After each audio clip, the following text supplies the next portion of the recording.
Well, hey, everybody, welcome to another episode of the Sweeter After Difficulty podcast. I am Randy Highsmith. So excited and grateful to have you here.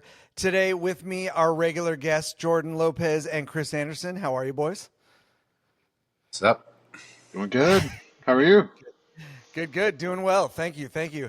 So, just as we get started today, again, we're going to do, the format. We're going to jump into a quote. We're going to start talking about some interesting stuff, do a little breakdown of the quote itself. But want to make sure that everybody knows, get into Spotify, get into Rumble, like, subscribe, send that out, share, and comment on things. All those things help the algorithm. It's all about algorithms these days.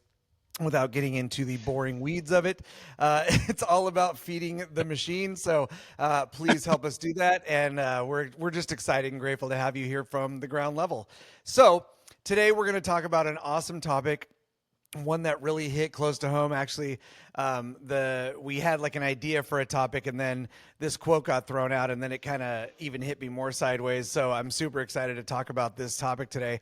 But today is going to be about the topic of habits and self-control, which is a pretty hefty one. So hopefully you'll find some interesting perspective in this, the way I always do. But to kick us off, we are going to go to the quote master general himself, Jordan Lopez, to bring our quote and get us started. Jordan? All right. Quote today is by Frederick M. Alexander. People do not decide their future. They decide their habits, and their habits decide their future.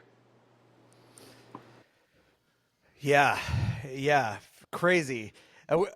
I think it's so crazy too, because like right off the bat, when you talk about deciding your future, the word that immediately popped into my head was goals.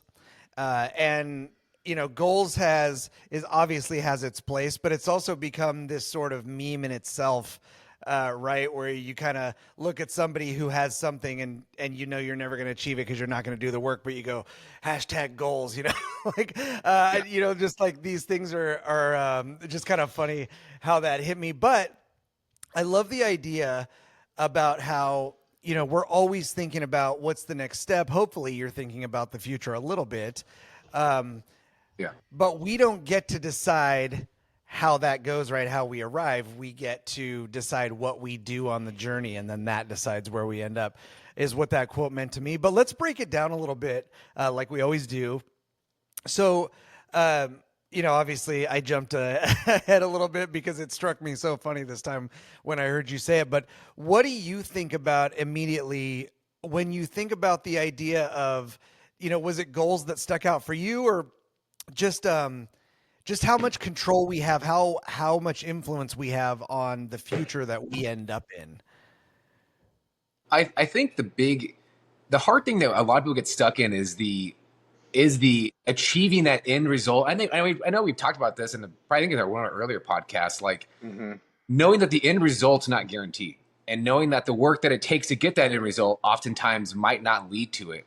And so oftentimes people might get to a point where like I have a perfect example. Like, so my wife started a small business with a partner. She did it for 5 years and never took a paycheck, never really got to it, and kind of got to a point where she's like, I can't do this anymore. Like, let's see, she ended up selling her portion to her partner, and her partner's like slowly paying her out.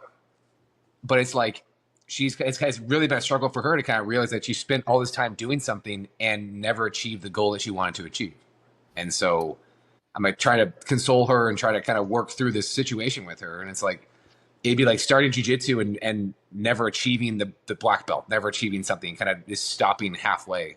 And it's a really interesting situation for her to kind of be seen, not firsthand, but from the outside, like the struggle that she's gone through, all the sacrifice and the time she's invested to be left with not the end result that she was looking for.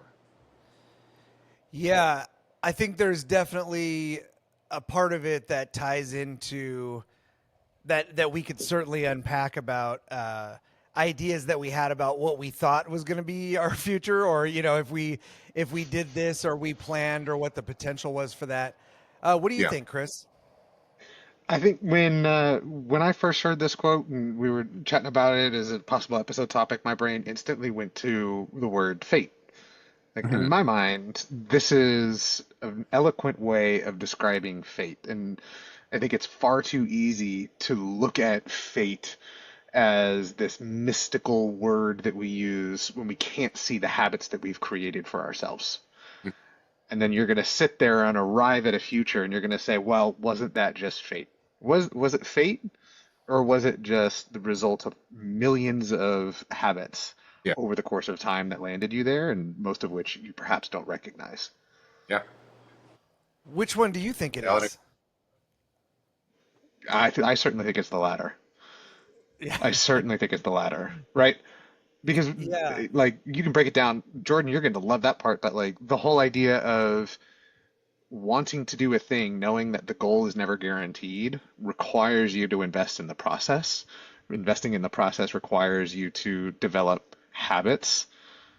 And then if you can't stick with those habits, you're betraying yourself and you're Yeah. betraying the process and the future version of yourself that you want to become. And I'm like, yeah, man, that's fate. It's not just like a random destiny. What are you doing? How do you recognize what you're doing? That's so interesting. Um, so if we make Yeah. it less, if we make it less granular, right? Yeah. And hang on, Jordan, I'll get back to what you were going to say, but if we make it less granular, I think that the idea when we talk about the future, right, then we're talking about the unknown a little bit too, right? We're talking about steering, hoping to arrive at a certain destination, but no guarantee, which is how that ties into the Goggins thing. But if we take that away from like an individual's thing, like an individual goal that you have, I want to get a black belt or I want to get this certain place in my career, right? If you pull all the way back and see the forest instead of just the tree, now we're talking about the habits of life, right? Deciding who we're going to be as an individual, deciding who we're going to be as a human, as a sibling, or as a spouse, or as a citizen, as a coworker, whatever. Not so much because obviously that's what the quote means, right? Is that we're going to focus on the habits that will eventually lead us to that overall outcome. We're going to focus on each individual tree. But we don't want to lose sight of the fact that this quote is about the forest, right? It's about the life. It's about the end, the future, where you arrive. So does that tie into what you were going to say, Jordan? I didn't mean to interrupt you. Yeah, I think a lot of it though too is like, we live in a society now, and I hate when people say that. But we live in a thing now where so much of life is like captured in a single picture, like when you get your belt promotion or when you achieve something, and like you take a picture and you throw them online, and you're showing all these people this end result and not the work that it took to get there.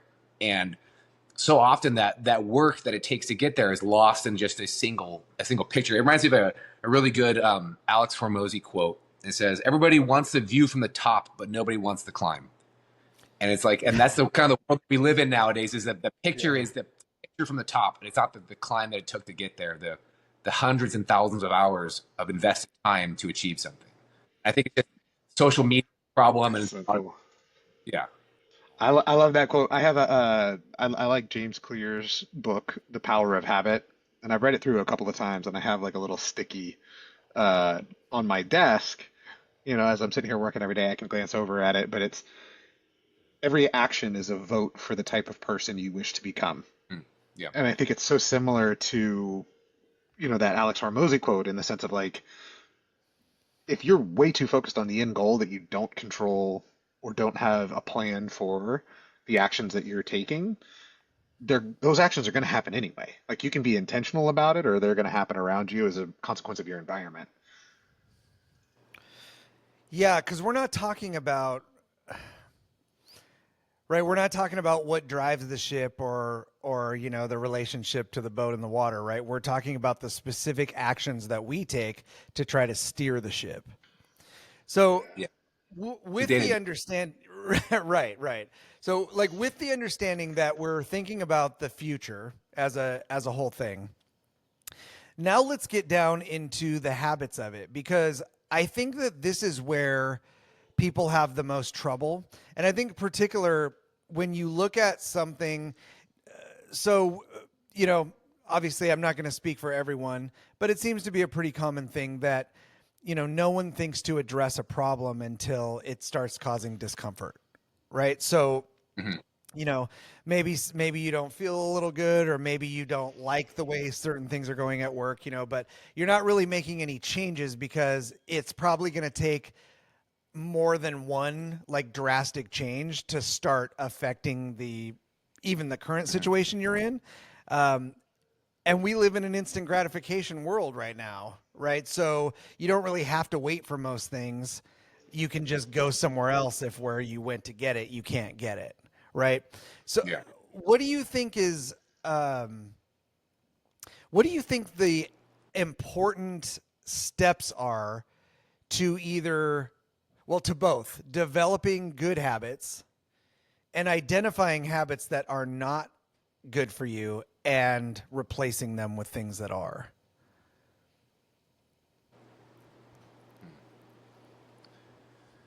I think I know I'm full of quotes. All right. So it's like the quote, like delaying gratification to earn satisfaction.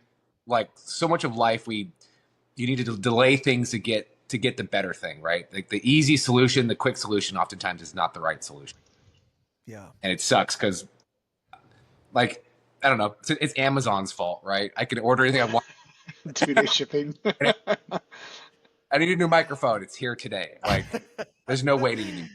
Yeah. Some good things come from waiting, and it's not like I don't know. It's hard when the things around you don't. It's so funny when you said that. I have this really specific memory, and I don't know why this got me so much, but it taught me this lesson at a really young age so powerfully. So I had been saving up money because the Nintendo Entertainment System had come out, and I had been fortunate enough to be gifted with one by my mom. And so, I was playing the original Mario and all that stuff, the NES. So I saved up a bunch of money because I really wanted to get the game Ninja Gaiden. Okay. So if you don't know Ninja Gaiden, right? Yes. It's just you're just a ninja. Like I wanted all things ninja when I was a kid. I wanted to be involved in it. So, and I really wanted this game. So I saved up all this money and we went to the store and she rang it up and I was $2 short for the game. And so, like every kid, I looked to the parent and said, "Hey, can you throw in $2 on this?" And my mom said, "No, this is your game. You're gonna buy it, right?" And so, in my youthful impatience, I looked up on the wall, and I saw another game that was slightly less money that I could afford, right? I'm even going to say the name of the game. Most people won't even know what it is, but it's such a stupid substitution, right? It was a game called Milon's Secret Castle. Okay. And it was just a puzzle game about finding your way through this castle. Like it was like the dumbest thing ever. It was the opposite of Cool Ninjas, like the opposite of it. But I could afford it. And rather than wait another week or another 2 weeks, get my $2 together and go buy the game I wanted, I wanted a game tonight. And this was, I know I'm dating myself a little bit, but it's before you could just also download games. Like you had to buy a huge ass cartridge that went into a machine. Like that was the only way to do it, or go to the arcade. I was bitterly disappointed by Milon's Secret Castle, and it has become like a symbol in my life of any time that I go to buy anything now, and it's a little bit out of my price range, I go, I'm not settling. I'm going to wait until I have enough money to get the thing I actually want. 8 years old, good. That's a good age to learn that lesson, but it's such a funny way to learn it. Anyway, just made me such an obscure, sorry for the obscure tangent. That one fan That one fan knows you're. Yeah, there's like the Mylon Secret Castle community that's going to be huge fans of this podcast. Yeah, how They dare you. are. It's gonna blow us up. They're maybe it's the yeah. They're a small and quiet group, um, but you'll never get hit with a ninja Powerful and star at their clever. gatherings. That's so lame. I don't, if you're out there and you get a chance, go Google Mylon Secret Castle gameplay. You probably could even download the ROM. It's like 8 kilobytes or something. Massive files back then. Anyway, but the point of all that is that the lesson I got from it was that it's worth it to wait, right? It's worth it to not be instantly gratified sometimes. Even if you're really close, like $2 is not that far off to be, and I don't know if it's that my mom actually didn't have the $2 or she just I'm not sure the lesson was part of it for her because she had no idea the difference between the games. It was like, just, hey, you want to buy something, save your money and buy it. A good lesson, but it had unintended repercussions in terms of my habit building skills later on in life. Yeah. Barring an incident like that, where do we, like, how do habits form? Like, how do we get into these habits, good or bad? To you, like, what's the process for that? I think it's just like a routine thing, right? It's like dedication, routine. Like I remember like one of our old instructors at Aries in Roseville. He and I didn't get along really, but I remember him saying one thing one time that kind of stuck with me, and I still even say it now to people. It's like if the promotion tomorrow doesn't go your way, you're still going to show up to class the next day, right? Like, Yeah. And it's true. Like, yeah, if it doesn't go my way, if I'm still going to be here. Like I've had disappointment. I've got my hopes up in certain times and things didn't work out, and it's like I'm still going to show up, and it's still that conversation with people even here now. It's just like people who you think are ready and they might not be getting it. It's like, well, we're still going to train tomorrow, right? We're still going to be here, but it's like that dedication, that kind of consistency over time, right, equals results, like we talked about previously. Like, Right. it's just is that passion. It's not like, oh, I'm exactly. yeah, it's just nope. Every day, show up. And that implies like that. I think the thing that I always struggle with is like I don't know where to start. Like if I'm going to set up a new big habit, I don't know where to start. And then hearing like what you're talking about, like it's not about necessarily starting. It's just about showing up. Like you don't have to be perfect out of the gate, but if you avoid building good habits, that avoidance is still a habit. Yeah. Right. So just wherever you are, just do a little something. Just show up. Just try something. Can you develop a habit on accident? Yeah. Totally. Well, and for me recently, it's like I've been talking to people a lot. It's like I'm more interested in effort nowadays than I am results, right? Effort is the thing you can control. Like how hard you work, how much you try, how much you do is you. Like the results are the results, right? And we can always work around it and learn from it and adjust, but you have to be willing to put the effort in. And if you're not willing to put the effort in, then you can't, the results will never happen. Yeah. We talk about with our kids that like, we say, oh yeah, we want to do hard things and, it's about the process and not the result. But like the other thing that we talk about is that like effort doesn't have emotions per se, right? Yeah. You're going to feel emotions no matter what. You're going to feel defeated. You're going to feel self-pity. You're going to feel not like the best in whatever your sport is, whether it's jujitsu or swimming or gymnastics. Those are just feelings. What I'm interested in is the effort. Like Yes. I want to see a sense of pride and self-confidence come from the fact that like they're trying. Mhm. Like defeat is meaningless in that context.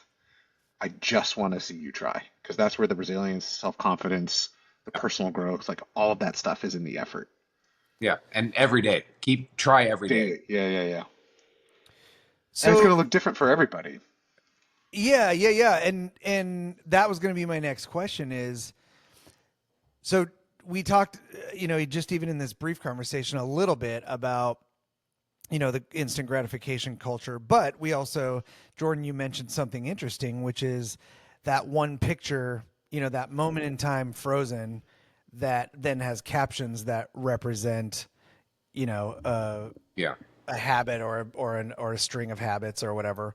Um, but those are also often misleading, right? It's also filtered up, and it's also shot from the right angle, and it's also like yada yada yada, like all these things, right? So are we damaging ourselves by because it makes those habits look attractive, right? It makes it Hmm. look like, well, if so so this guy went to the gym, and I see him posting videos, and he's in the gym working out, and then I see videos of him eating milkshakes, whatever. But then still at the end of the month, it's this like oiled six-pack abs picture, and you're like, well, that's basically what I do. Like, how come, like, how come it's not the same? Um, I think of actually one particular habit, Jordan, that's kind of funny. So if you guys don't know, um, Jordan really is the sicko that he represents himself as on this podcast. Even his whole life is dedicated to Yeah. efficiency and, and suffering. Um, but it's so funny because in all the time I've known Jordan, I think I've stayed at your house a couple of times in Georgia, and we've ended Hmm. up at Jordan eats the same exact thing for breakfast every day. It's just every day Yeah. it's the And same dinner. exact thing. Yeah, and dinner, right? It's a little bit of eggs, it's a little bit of sausage, it's an energy drink. That he's like out the door, right? That's like since I've known him, that's it. And so anytime I've stayed, it's Perfect like, macros. yeah, here's your, hey bro, do you want some breakfast? And I'm like, sure. And then he hands me this plate of what he's eating, and I'm like, okay, you know. It's like the long haul trucker breakfast. Like you Yeah. don't know if he's about to go out on a 10-mile ruck or a 4,000-mile haul. Yeah. Yeah, Same and it's same and thing. it's probably both, right? Like, I mean, in this case, it's probably both. Um, but I mean, like that had to start somewhere, right? Yeah. So I'm always fascinated, right, by like at the end of the road or in the middle of it, something seems so normal and innocuous that we do every, as a regular thing every day.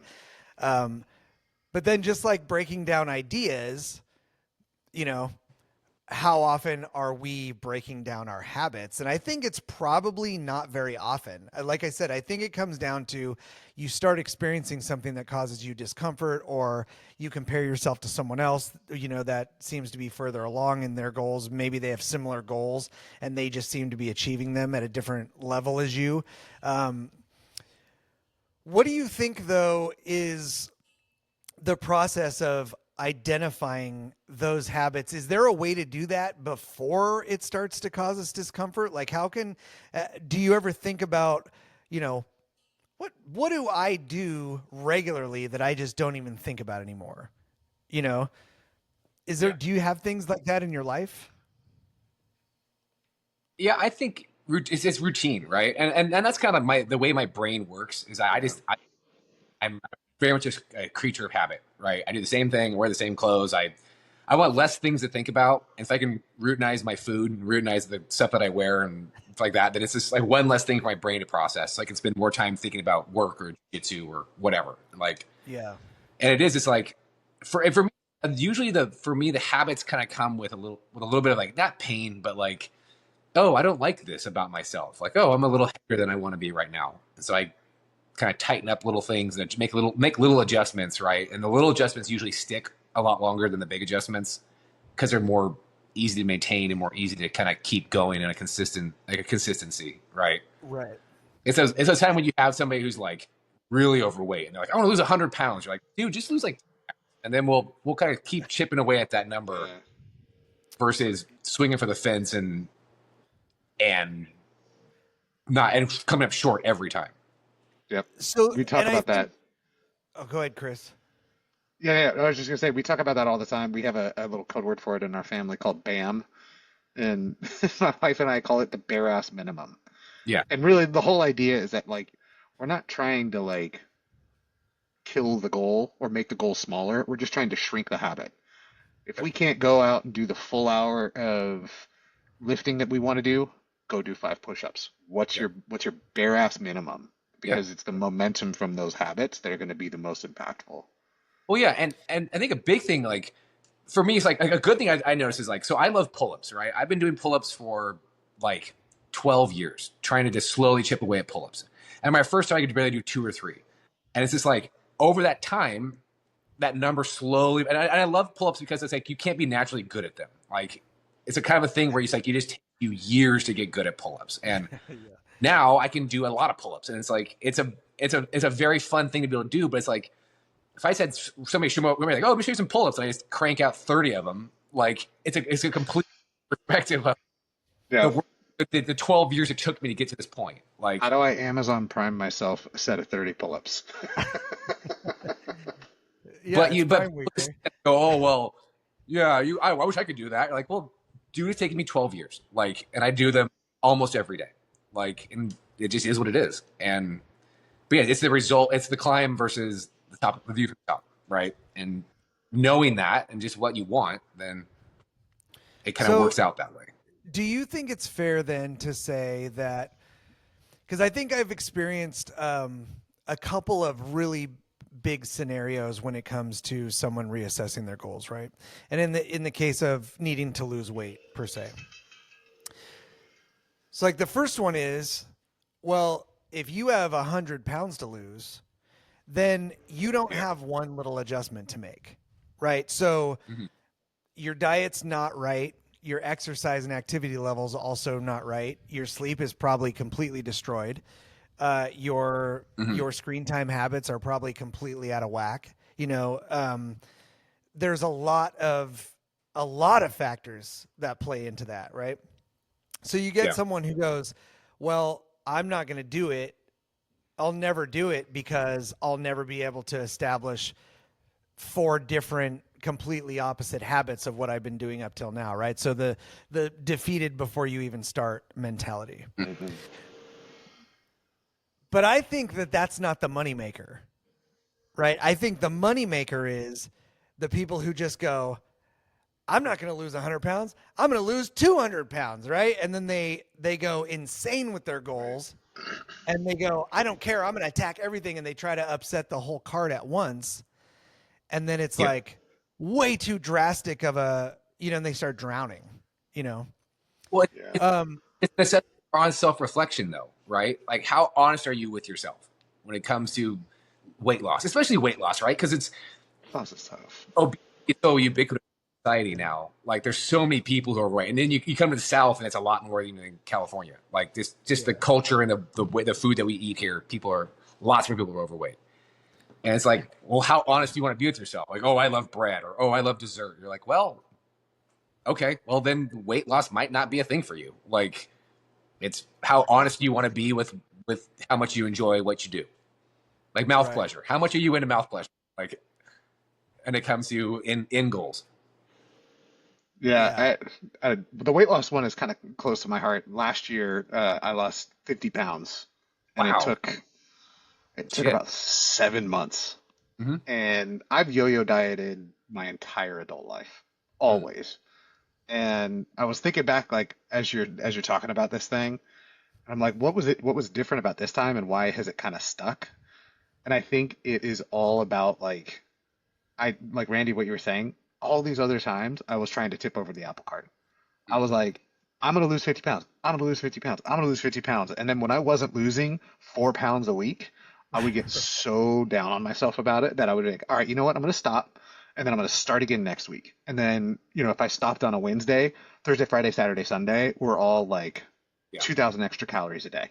I'm like, I'm just gonna get it in because I'm about to suffer. So this is gonna be the last Oreo that I'm gonna be eating. But this Yeah. last one was like, it was finally like, if all I do is just track my food and don't set a calorie goal in a month, then I'll set a calorie goal. And that was what did it. Like, once I got into the habit of no matter what, even if it was booze or sugar or if I was way over target, I just needed to make sure that like I logged it. And once I logged my food, like that was the habit. That was like, okay, Well, actually, if I just didn't like, if I switched to sugar-free creamer, I'm gonna save like 100 calories a day. Well, that's Yeah. easy. And I already got the habit. And then it was like one small thing in like that daily log that could change. And then all of a sudden I was like, oh shit, I'm down 30 pounds. Oh, And like I hadn't thought about it. And then yeah. push for the last. So I think that's exactly it. It's like if you try to upset the apple cart, like it's like trying to eat an elephant in one bite.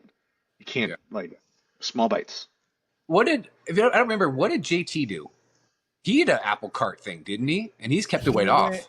yeah, he went keto Yeah. and he Yeah. stayed on That's it a because he that was having, because he's got sugar issues that run in the family. So he yeah. didn't, Yeah, he was dealing he was a yeah. massive, He's a massive, fantastic example. and a huge difference. I mean, and now he's a cop, and yeah, like the whole his journey is pretty Out- crazy. yeah. And definitely applause worthy because he was Yeah. that's not easy, right? It's not easy. And he No. had examples in his family even of of dealing with diabetes and losing limbs and stuff, and so I mean he had even like visuals and motivation to go, yeah, I don't want to I don't want, I can't end up there, Yeah. like I can't do that. And it again, to the point of the topic, right there, that was a scary enough thing. It was enough of a wake up call for him to want to make that that decision. And for Chris, like being 50 pounds overweight, I mean, that's relatable too. And it's not as hard to have happen as you think it can be. Unless you're just eating, eggs and sausage for breakfast every morning. but Egg, sausage, and white monsters. we're Yeah. Breakfast of monsters, yeah. champions.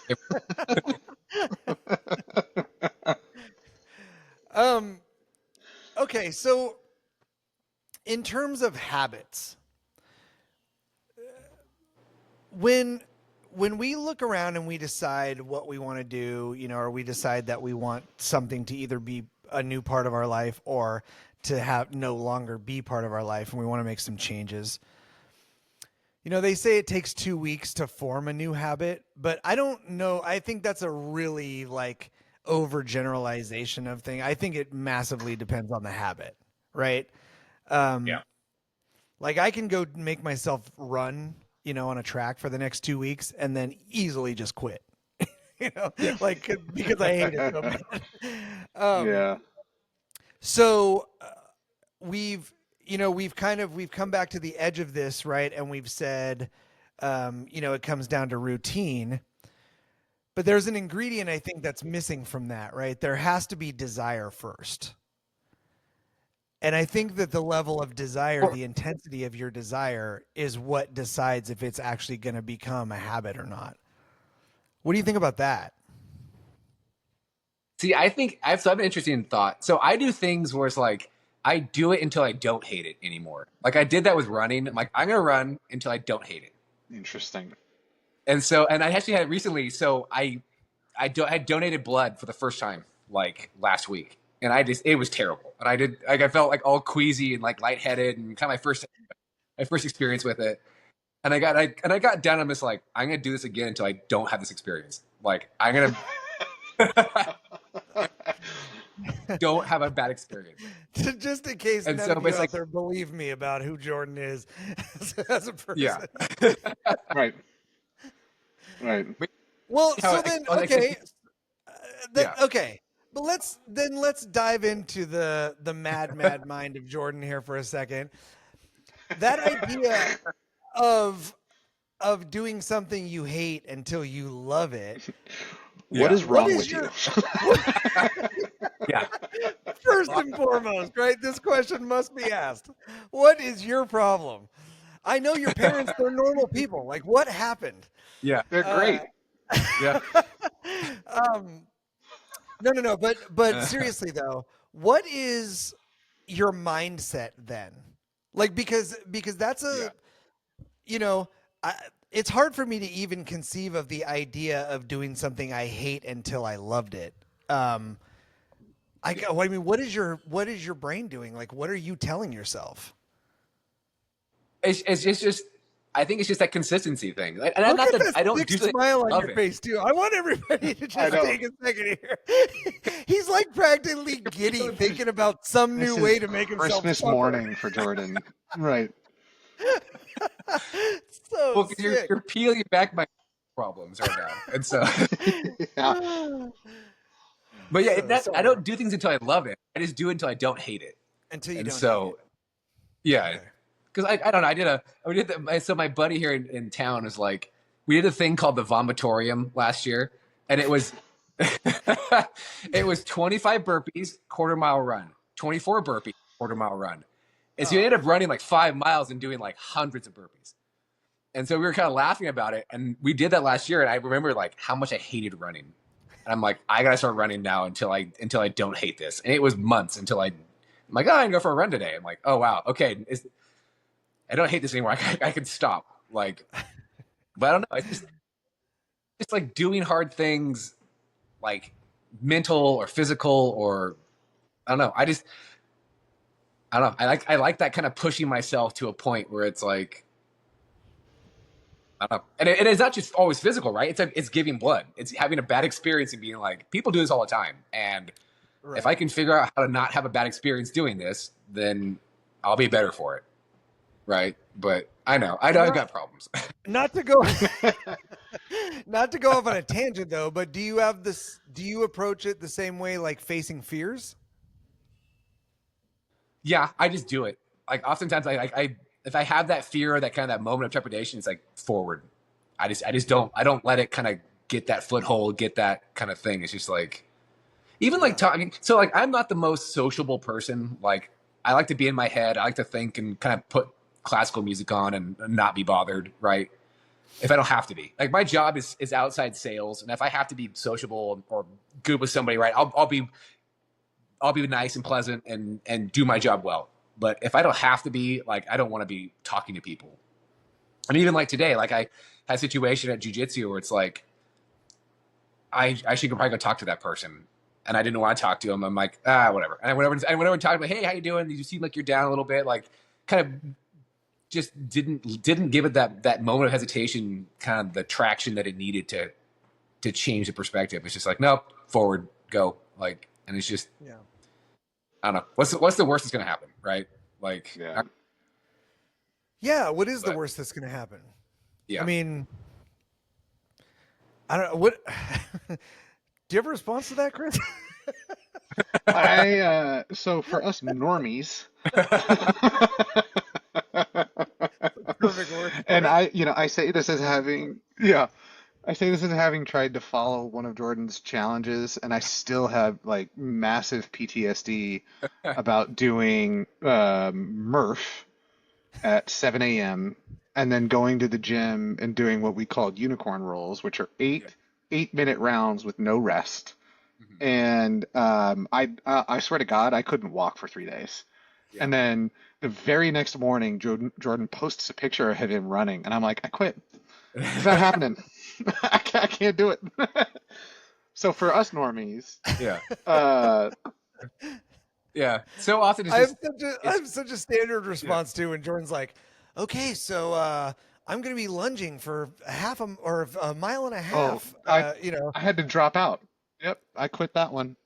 And I always, Nope. I just at this point, I just go, "Did you want me to catch some video for you, or what?" Like I'm not. Yeah, right. You need a water boy or what? Oh, you're going to be up at 5 a.m. doing it? Okay, so no, I'm just completely out in every way Yeah. imaginable. yeah. But so much of it, like that screw it mentality. Like, screw it. Like, oh, Jim. Oh, all right. Here's Like, whatever. Well, Here we go. but here's where I'm going with it, because I think this has been a key message or a key motivation for me. Knowing that I don't get the same life satisfaction, my identity is not as tied to that. I can watch you go through it and say, that represents the pinnacle of what accumulated habits do. Like, how cool would it be to be able to go do Murph and then unicorn rolls and still feel good enough about my recovery to run the next day? Like, that would be awesome. I also, having, trained with you, I know how many years it's taken just to get to that point, and that's the perspective where I'm like, oh man, habits are hope. Like, if Yeah. you frame it up that way, like, if I get 3 habits by the end of this month that get me on the path, like, that's a hopeful thing for me. Yeah. So, my response is like, no, man, I'm not doing the 48 hours of Goggins challenge of rolling because that's super extreme. But I see how you can get there, and I see how you can achieve it, and I'm like, all right. Well, and the cool thing is too is like especially like to do it with jujitsu, like that's why I love so much like giving people stripes in class. Like when you have the white belts to the brown belts, right? Like white, blue, purple, brown, and then the black belts usually are off the wall. But I love having the ability to show these people is like, hey, so at our school, going from white belt to blue belt is 100 classes. Is how Kenny likes to do it, right? So it's broken into 425 chunks to get you from white to blue belt. Blue belt to purple belt is 400 check-ins. So it's 4 times the amount of work it takes to go from your second belt to your third belt.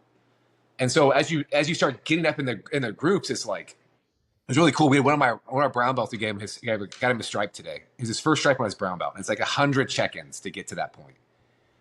And you're sitting there, and we have 6 white belts now in the morning class, and it's so cool for these guys to see this the blue belts and the purple belts and the brown belts. Like these people are still consistent. They're still doing the work. They're still doing what it took to get you from the original belt to the next belt to the next belt. It's like being able to see that the whole way through, and that the consistency over time is what we're looking for. And the other coaches and I are very very specific about saying like, hey, you keep showing up, you will continue to move down this line. You will go from white belt to blue belt to purple to brown, then to black, right? So that's all the black belts are is people who just showed up, trained efficiently, got lucky probably too, not getting some catastrophic injury, like knowing your training partners, being good with your training partners. It's just that the habit over time. And I love that visual representation of each belt has a different amount of people there, and we honor each person within that range of the work.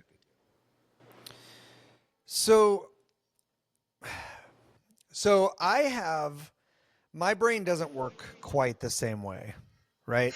I don't enjoy things that don't have a thinking requirement, right? So picking a food that I was going to eat for breakfast wouldn't work for me because I would be bored after 2 days with it, right? And I would need something different.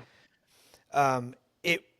It would take more time then for me to try to process through that routine than it would to just find something different to eat.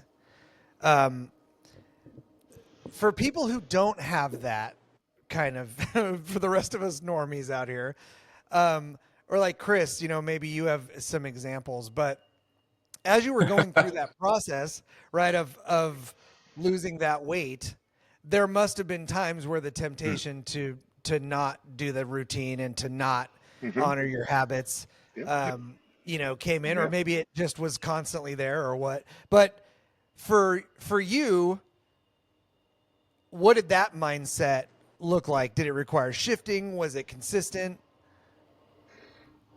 Yeah. It was 100% a mindset shift. And the biggest thing was that like I just want to be in the fight still. And if I go like if my calorie target was 2300 and I was like, "Oh man, I hit 2400 calories today. Well, fuck it. I'm already over, so I'm going to go out and have a couple beers on top." Well, now I'm at 2900 calories because the beers also come with snacks that I couldn't say no to. And that happened a bunch of times. And I think like I would pick myself back up the next day and be like, you know what? Yesterday was yesterday. I just want to be in the fight still. And I know like I'm still tracking my food. I can look at that log from yesterday and see the fuck up and go, I actually didn't gain 20 pounds overnight. I am still on the overall path of where I want to go. So, you know what? If it doesn't happen the fastest it could possibly happen because I make a mistake, I'm human. Yeah. I just want to be in the fight. Like, that's it. Well, that's super healthy too, because it's like realizing that mistakes that are made are not like life ending or habit ending. Right. And life is full Right. of that. Life is full of finding little things that are things you can improve and then working Right. through little things, We right? we yep. We would Little, call it the disease of the fuckets, yeah, where you make one mistake and you're like, ah, fuck it. Now everything after that one mistake, yeah, you're just gonna say, ah, fuck it. I mean, I already messed up once, so I'm gonna continue to mess up. No, man. yeah. Don't let the disease of the fuckets take you over. Well, it's the Find your bare ass minimum and just stay in the fight. yeah, it's like compounding errors, right? Like we talk about that a Right. lot in jujitsu, saying like, yeah, you can make one mistake and usually recover from it, but if you make two or three Totally. mistakes, pounding mistakes, like Right. you can't. And that's Right. so applicable in so many things in life. Like, Absolutely. yeah, So, life is a long time, right? And as we get to the last leg of this conversation, right? Life is a long time, and the future is a long time. I mean, barring any, sudden ends. Um, in terms of longevity, do you think of your habits as like I guess what I'm mostly thinking about is the auditing process, right? Mm. Like it's too easy to get into autopilot and just yes, never stop and think back to reevaluate something that might no longer suit you or serve you, that might actually be damaging to you, that just like hmm. I don't know why, but while I was just saying it, all I could think about was just a sea of people staring into their phones and vaping. Like it's such a habit, right? But at some point, though, somebody's going to come out and it's going to be public knowledge that staring at your cell phone is harmful to you and vaping was not a good idea. Yeah. I mean, we all go through these fads in culture. I used to have piercings everywhere, like we do these things, right? But I think that speaks to the absolutely crucial concept of honest self-evaluation. Um, Yeah. do you have Hmm. thoughts about how we can be more intentional about doing our auditing more regularly? Mm. So I think I was listening to a podcast recently, and they're talking about like kind of about this, and they're saying like people oftentimes aren't okay with themselves, like aren't okay with their own thoughts, and so they need to do things like be lost in their phone or be lost in arguing online or politics or whatever. Like they're not good with who they are, and so they try to do things to kind of like to numb themselves to it. Like, and the guy in the podcast was saying like, I like myself. Like I'd buy myself a beer. Like I'd want to hang out with myself. Like, Mm-hmm. and I remember like thinking about that being like, that's a really interesting kind of perspective. Like so often we do things to try to impress other people or happy with what we do or happy with within like the societal kind of group that we find ourselves in. But it's like, how often do you like look at yourself and be like, do I like who I am? Do I like what I do? Like, would I want to hang out with me? Like, I always think it's fun, and I'm laughing because I think one of me might be enough. yeah, yeah, I'm not sure I would love hanging out with me. I think I'm probably useful in this situation. yeah, No, that's funny. yeah, That's funny. Um, yeah, it also depends on what kind of person you want to be, right? Like it depends yeah, on what Yes. I think that, and how badly you want it, right? I think how badly you want it probably Right. is That's it. the crucial key. Um, And because there's lots of things I would like to be able to do. I would like to be able to do those pull-ups too, but I know that means that I have to go right. out and do them, and so I install yeah. a pull-up bar in my yard, and then I just watch the spiders make nice webs on it, and like because how Yeah. bad I'm out there doing the same thing. I'm hanging by the bar going, okay, what would Jordan do? Oh, he'd probably try to pull himself up to the bar, rather Right. than just Right. sit here and look at Right. it and wait till the head rush goes away. Yeah. I think a It's lot like it's that it's I know it's I don't know, I'm full of quotes. Like it's that quote like I don't fear death but a life unlived. Like and that thought for me is a really like active thought. And it's kind of like that teetering between like screaming YOLO all the time and then also trying to think about long term stuff. Right? Like I tell people I'm like I don't plan on like cruising into home plate, dying and comfortable, like dying like with all my body in one piece. Like no, I'm gonna Yeah. set the plate on fire, like, and I'm gonna enjoy the ride. Time. Like, and that's really what it boils down to. And like I want to I want to live a life that's lived Yeah. and and do those things that require you to push hard and to be always giving that max effort kind of a thing because I don't know it's paid off so far, right? And so Yep. it's hard for people like, oh, you're crazy or well boss. Like I don't know, man. Once you guys set that cruise control at a high level, it's kind of becomes self-sustaining too. Well, and the confidence that comes from winning, Yeah. is certainly a propellant to keep you, you may not like the exercise, but you may really enjoy the outcome, and Yeah. so then that justifies the sacrifice. Yeah. And All food. all you need is one win to go. Just one win and then start booking them after that. Yeah. Yeah, and I think so my encouragement, I think, as I was thinking about that too, Chris, that's a great point. Is my encouragement to everybody listening to this is try to be a little bit more fair in what you consider a win. Yes. It doesn't have to look exactly like somebody else's win or like anything, right? Just being like, you hear these UFC fighters say it a lot, but be 1% better than you were yesterday, Exactly if you right. can. Yes. Just a small step forward and consider that a win and then celebrate it and let that make you more confident. So that I think that will really help a lot of people cement in those hard choices to shift their 100%. habits. 100%. There's a lot of yeah. science behind that too, right? In the Power of Habit book from James Clear, like Yeah. habits are formed with repetition and reward. Like you gotta have both. Right. And booking a win or a small win is the repetition that gets you the reward. You're not gonna don't eat the elephant in one bite. Right. I think the hard thing, though too is that people though associate rewards with food oftentimes. Sure. 100%. This Right. donut time. You're like, It's funny. It's really funny that you say that. So my daughter, my 10-year-old, she was going to go to her first sleepaway camp this summer, and she had never slept overnight at someone else's house. And so she was super, super anxious about it. And we did this thing as a family where we would have her fill in a camp journal. And there's this movie, this Disney movie Inside Out, where the different emotions are all like people or whatever. And so she would identify what emotions from that movie were like at the controls that day, and we would do it right before bed. But the thing that like opened my eyes to this, and it goes back to Randy, your point about auditing. Like we would discuss it together. So she would finish and she'd say like, "Oh, well, I'm really anxious that I'm gonna miss my parents when I'm at sleepaway camp." And I'm like, "Wow, that's insightful for a 10-year-old." And then I'm like, what made me anxious today? Because I want to relate to her. I'm like, it really made me anxious when I didn't know the answer to a question I was asked at work.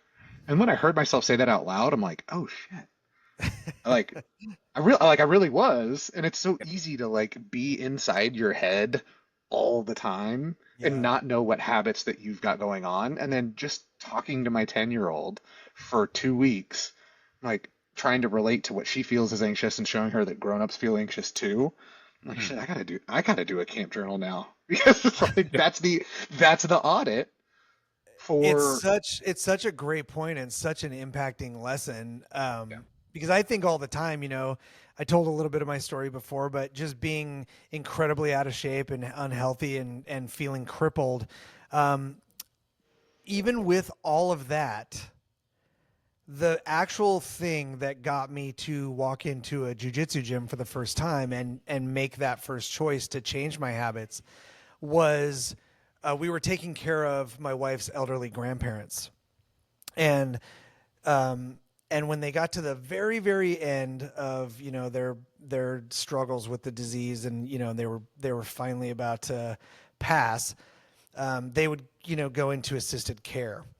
And in some of these assisted care places, like you can end up in there just for being a little bit older and just needing some assistance. Like maybe you can't, you have a bad knee or something, right? But I would see guys in there that were like 65 or 70 years old, like not old guys that Yeah. couldn't get themselves out of a chair anymore. And I thought, I am 100% aimed for that chair. I'm going to end up there at 50 if I don't do something. Yeah. And so I decided in that moment, rather than end up in that chair at 50, I was going to get my black belt by 50. And I walked into a jiu-jitsu gym, right? That was my goal. It's still my goal, right? It's still my That's goal awesome. to That's do so it by cool. 50. Yeah, because You know. time's going to pass, right? No matter what you're doing, pass. And either you're going to go towards your black belt or you're not going to go towards it, right? But in the end of That's that 10-year period, you're still going to have that 10 years of the time. Like, what do you want to do with it? And I think all the time, like, I don't want to go to jiu-jitsu tonight, but then I think I don't want to end up in that chair. You know? Yeah. I don't want to end up in that chair. Well, what a crazy discussion. I knew it was going to be a fun one. Habits and choices. And I knew it was going to be fun mostly because I know you guys enough to know like the difference in how we handle habits and choices. I hope that everybody listening got a lot out of the different perspectives today, because it was really, because I feel like it was pretty wide. Like I think we covered a lot of it. But if not, let us know in the comments anything that stuck out to you, anything that maybe we missed. We would love to hear your feedback. And again, like I said, commenting just helps with the algorithm. We will absolutely respond to you. But as we wrap up this show, we just want to thank you again for being here every week. This is actually episode number 10. So super exciting. What a thrill to already be 10 episodes in. So again, just super grateful. Want to express my gratitude, obviously, to my regular guests, Jordan and Chris. Such an amazing blessing and honor to do this with you guys. And for all of you that are joining us out there, we are so grateful to have you here. We love you being part of our community. Please make sure that you follow us on Spotify and or Rumble. Like and share us out. We would appreciate that. But until next week for episode 11, this is the Sweeter After Difficulty podcast. Thanks, everybody. Thanks, guys.